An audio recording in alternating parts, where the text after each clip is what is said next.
Assalamualaikum warahmatullahi wabarakatuh. Sebelumnya yang terhormat Ibu Karyaningsih selaku dosen pengampu dari mata kuliah Kepemimpinan.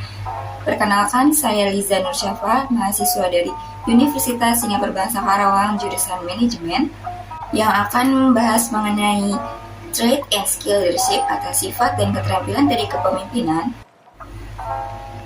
Ya, lalu di sini selanjutnya ada definisi dari trait leadership atau sifat dari kepemimpinan.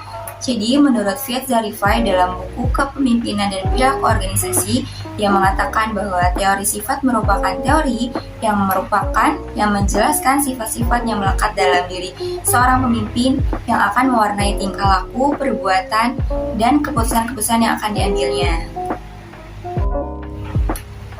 Nah, sedangkan skill leadership atau keterampilan kepemimpinan merupakan keterampilan yang digunakan saat mengatur orang lain untuk mencapai tujuan bersama. Nah, lalu di sini setidaknya ada 8 sifat kepemimpinan yang ideal. Di sini yang pertama itu ada cerdas. Jadi seorang pemimpin yang cerdas yaitu seorang pemimpin yang mampu atau bisa dengan cepat dan tepat dalam memutuskan atau melakukan sesuatu. Lalu yang kedua ada bertanggung jawab. Jadi seorang pemimpin yang bertanggung jawab itu tidak hanya bertanggung jawab terhadap dirinya sendiri, namun juga bertanggung jawab terhadap seluruh anggota dalam organisasinya. Lalu yang ketiga itu ada jujur. Jadi seorang pemimpin yang jujur yaitu seorang pemimpin yang mampu untuk saling terbuka terhadap seluruh anggotanya dalam kebijakan yang ia ambil. Lalu yang keempat ada dapat dipercaya. Jadi seorang pemimpin yang dapat dipercaya itu seorang pemimpin yang mampu untuk saling percaya satu sama lain dengan seluruh anggotanya dan tidak menimbulkan kecurigaan. Lalu yang keempat ada inisiatif. Jadi seorang pemimpin yang inisiatif ini mampu untuk memutuskan segala hal dengan tepat dan benar. Lalu yang keenam itu ada konsisten dan tegas. Jadi di sini seorang pemimpin yang konsisten dan tegas ini pemimpin yang mampu menjalankan segala kebijakannya atau aturan dan kebijakannya dengan secara konsisten dan tegas. Lalu yang ketujuh ada adil. Jadi pemimpin yang adil ini pemimpin yang tidak hanya memihak pada salah satu anggota saja, tetapi seluruh anggotanya. Lalu yang kedelapan yaitu ada lugas. Pemimpin yang lugas ini mampu untuk menjelaskan pemikiran secara langsung dan tidak bertele-tele. Nah, selanjutnya di sini ada keterampilan kepemimpinan yang efektif. Jadi menurut Robert L. Katz mengatakan setidaknya ada 3 keterampilan kepemimpinan yang efektif dan efisien. Yang pertama itu ada keterampilan teknis. Jadi keterampilan teknis ini keterampilan yang menerapkan pengetahuan teoritisnya ke dalam tindakan praktis.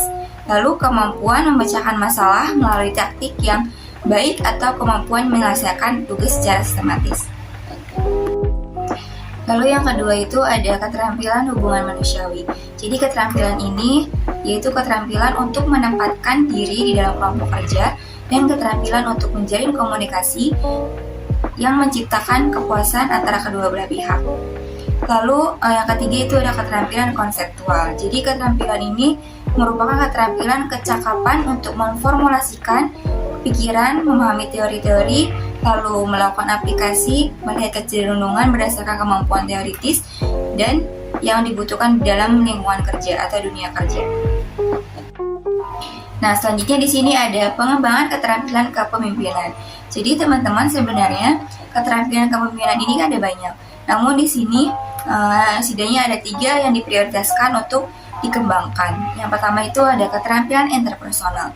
Jadi keterampilan interpersonal ini yaitu keterampilan yang mampu untuk memahami dan berinteraksi dengan orang lain sehingga mampu bersosialisasi dengan lingkungan di sekelilingnya. Lalu yang kedua ada keterampilan membangun kepercayaan. Jadi seorang pemimpin yang berhasil membangun kepercayaannya baik di lingkungan internal maupun eksternal, ia akan menumbuhkan kesuksesan yang lebih besar bagi organisasinya itu. Lalu yang ketiga ada keterampilan pengambilan keputusan. Jadi karena sebuah keputusan ini akan berdampak pada masa depan maupun kinerja sebuah organisasi itu sendiri, maka seorang pemimpin sangat penting untuk mengembangkan keterampilan pengambilan keputusan ini. Selanjutnya ada studi kasus dari PT Perkebunan Nusantara 3 Kota Medan. Jadi PT Perkebunan Nusantara 3 Kota Medan ini yang selalu dikenal dengan PTPN merupakan badan usaha milik negara yang bergerak di bidang pengelolaan, pengolahan, dan pemasaran hasil komoditi perkebunan. Nah, jadi sebenarnya keadaan atau kondisi pada PT tersebut itu baik. Namun setelah dilakukan prasurvei, ternyata terdapat permasalahan-permasalahan. Yang pertama itu masih tingginya terjadi pelanggaran yang dilakukan oleh karyawan.